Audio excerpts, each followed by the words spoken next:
புதுக்கோட்டை மாவட்டத்தில் கந்தர்வக்கோட்டை சட்டமன்ற தொகுதியை பார்க்கிறோம். கந்தர்வக்கோட்டை சட்டமன்ற தொகுதியில களத்தில் இருக்கக்கூடிய வேட்பாளர்கள் பாஜக வேட்பாளராக உதயகுமார், அதிமுக கூட்டணியில, திமுக கூட்டணியில சிபிஎம் வேட்பாளர் சின்னதுரை, நாம் தமிழர் வேட்பாளராக நதியா, தாவேக வேட்பாளராக சுப்பிரமணியன். கந்தர்வக்கோட்டை இது ஒரு தனி தொகுதி என்பது இதன் சிறப்பம்சம்.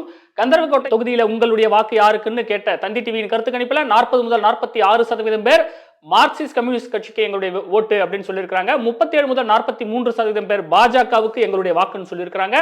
9 முதல் 15% பேர் தாவேக்காவுக்குன்னு சொல்லியிருக்காங்க. மாலை மலர் மக்களிடம் கருத்து கேட்ட போது 32% பேர் சிபிஎம் வேட்பாளரை ஆதரித்திருக்கிறார்கள். 35% பேர் பாஜக வேட்பாளரை ஆதரித்திருக்கிறார்கள். அப்ப ரிசல்ட்டை பார்க்கும்போது தந்தி டிவி மார்க்சிஸ்ட் வேட்பாளருக்கு வெற்றி வாய்ப்பு என்கிறது, மாலை மலர் அதிமுக வேட்பாளர் என்கிறது. இந்த தொகுதியை பார்க்கும்போது போன தடவை சிபிஎம்ல ஜெயிச்ச செல்லதுரை அவர்களே தான் நிற்கிறாரு. மார்ஜின் 12,721 வாக்கு வித்தியாசத்தில் போன தடவை அதிமுக நின்ன தொகுதி இது.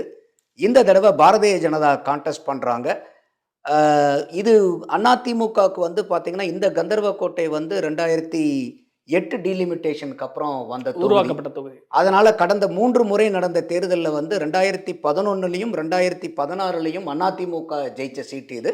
2021ல் திமுக இப்போ வந்திருக்கு. அப்போ இந்த தொகுதியில் அதிமுகவினுடைய பாரம்பரியம் இருக்கான்னா இருக்கு.